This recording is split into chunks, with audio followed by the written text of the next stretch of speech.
E aí a gente precisa falar sobre o qualis, né?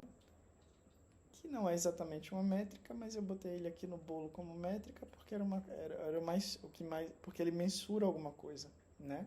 Agora a gente precisa entender o que ele mensura. Então, cada vez que a gente fala do qualis, a sensação que quando você tá em publicações com qualis mais baixo, normalmente a reação é essa aqui, né?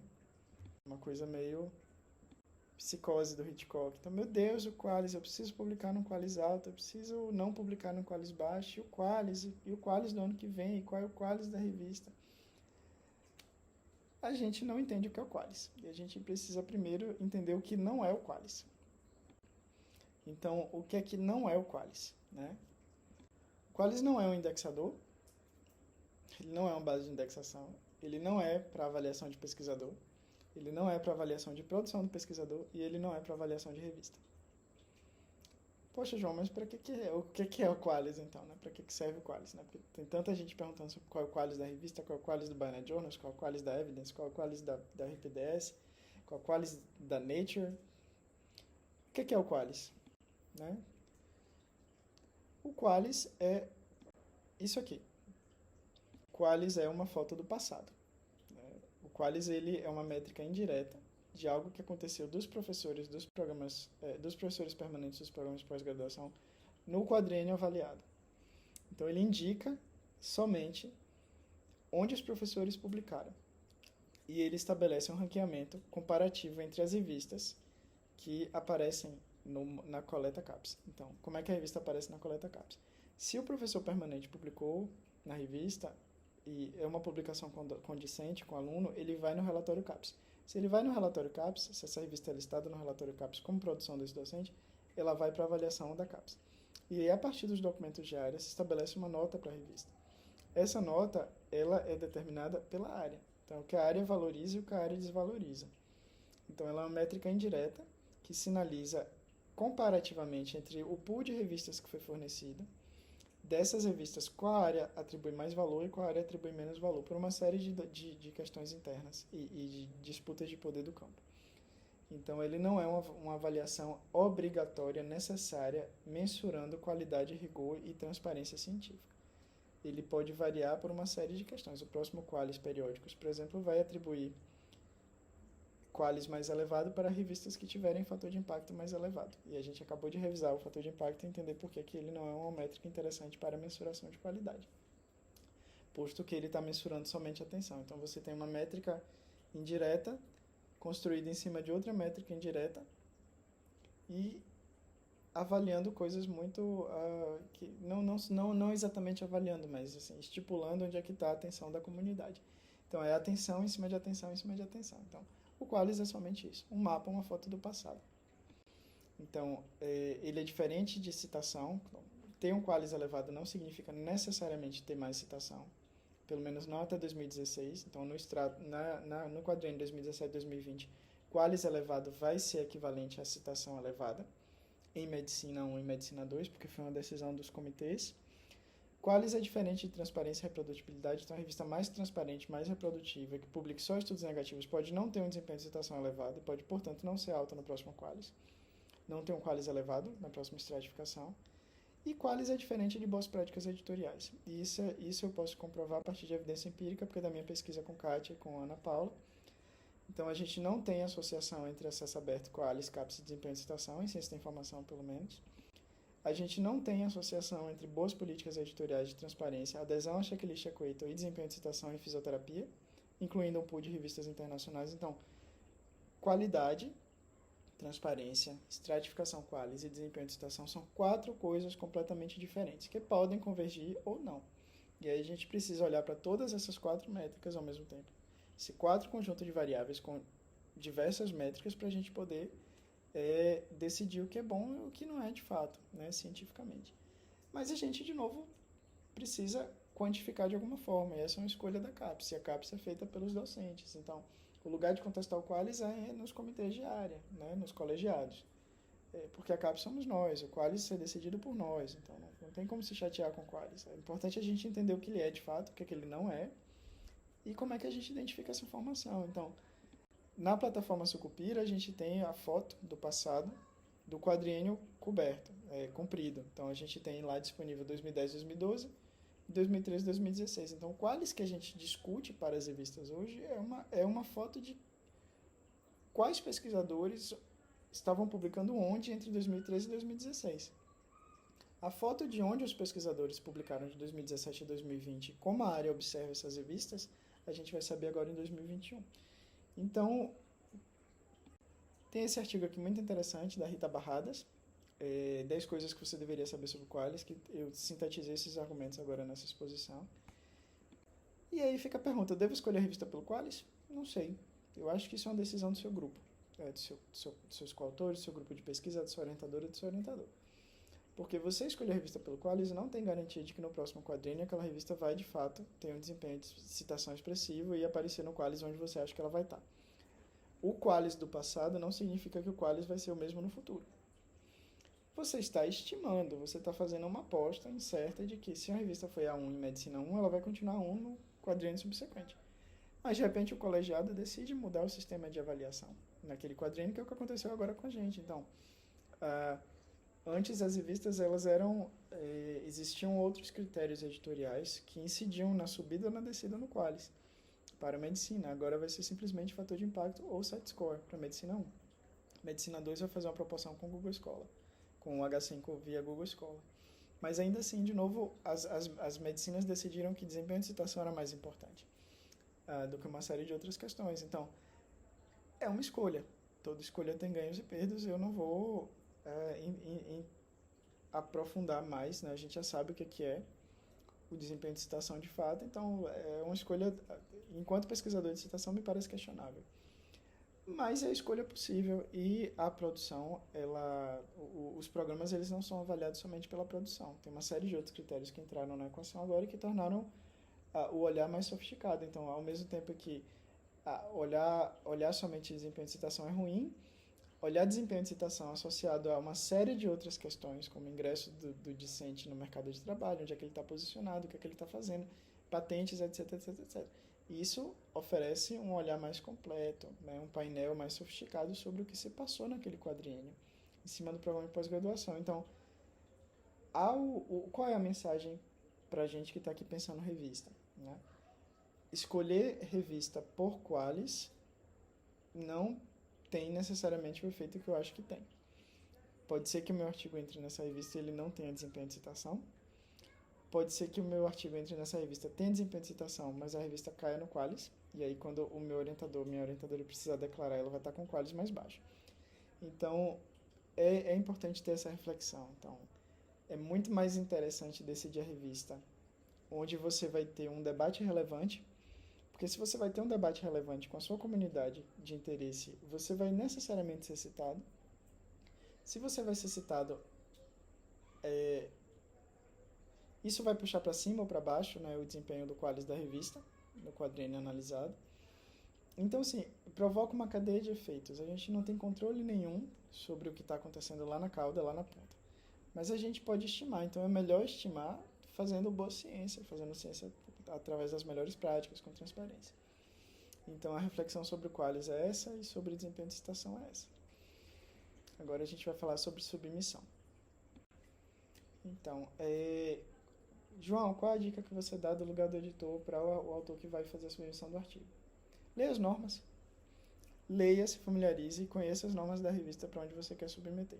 Não fique criativo na hora da submissão e invente normas. Não tente fazer mais do que o que está pedido pelo que está escrito lá. Com muita frequência a gente vê autores que acham que estão fazendo melhor, mas na verdade só complicam a submissão. E aí acontece já aconteceu de eu receber artigo já diagramado em PDF. A gente pede a declaração de conflito de interesses e aí tem um formulário e aí a pessoa cria um formulário do zero. E aí a gente não pede direitos autorais, e aí o autor faz um formulário, imprime, todo mundo assina, reconhece a cartório, escaneia e submete. A gente nem retém direitos autorais. Então, assim, não faça mais do que a revista pede, porque você está perdendo tempo, e não faça menos do que a revista pede, porque aí você está tomando o tempo do editor.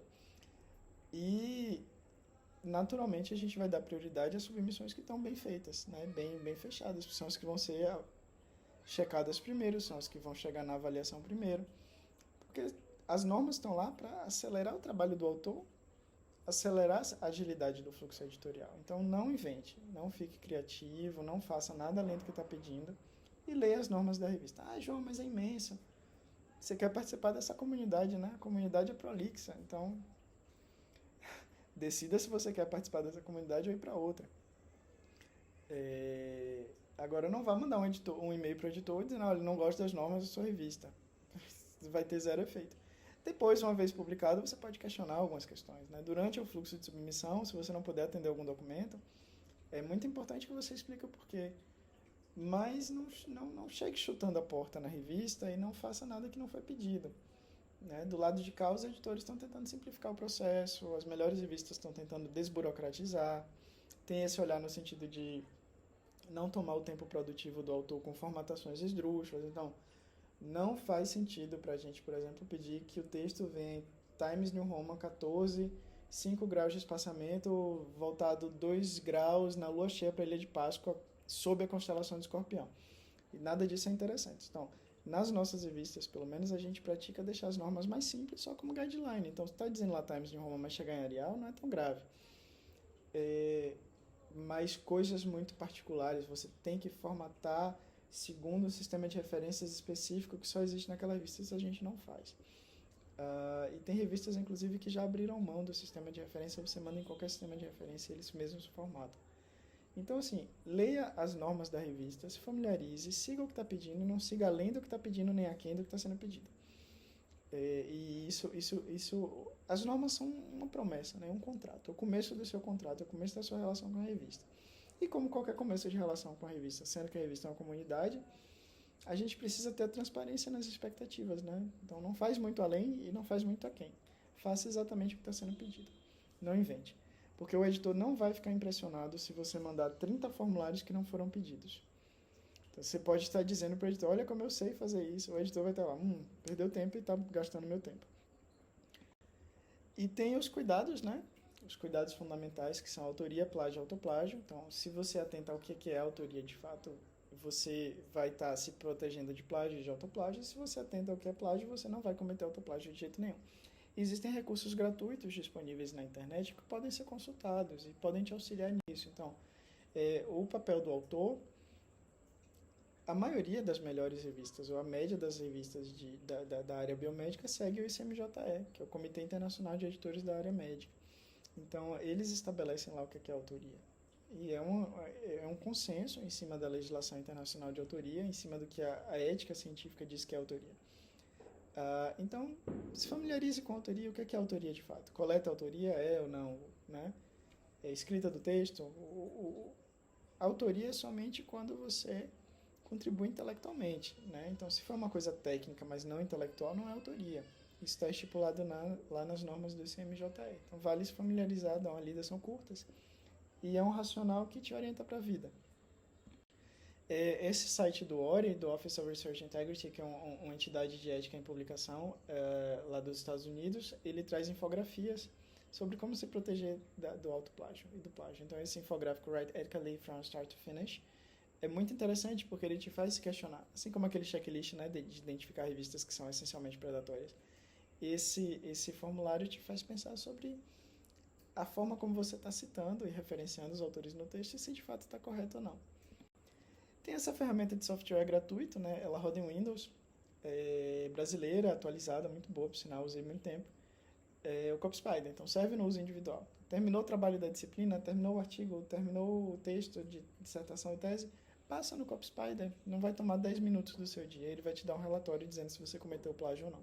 E aí você poupa tempo, né? E se certifica.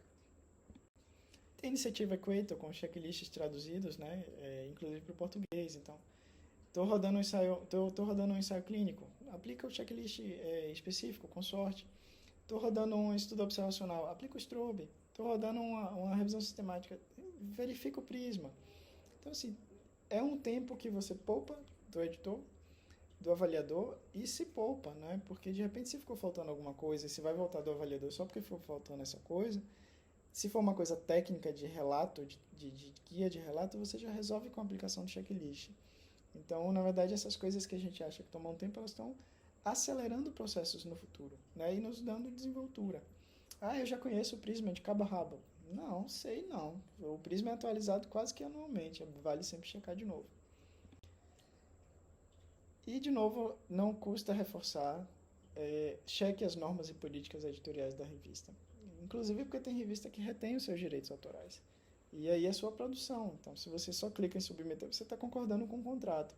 Então, não faz sentido você concordar com esse contrato sem você se familiarizar com as cláusulas, né? Ninguém aluga casa assim, ninguém compra apartamento assim, ninguém compra carro sem ler contrato. A gente tem que ler a letra miúda lá.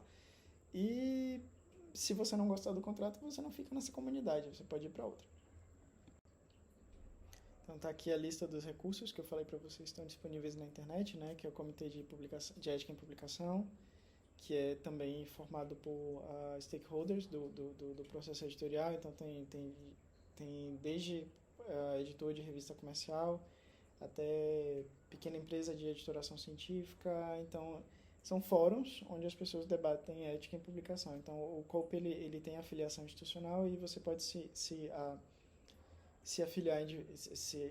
filiar individualmente também, você paga uma anuidade. E aí é para onde a gente leva as questões, né? Então o COPE talvez seja mais interessante para editores do que para autores. O COPE Spider é o endereço, né, para fazer o download, eu acho que ele roda em ambiente Java.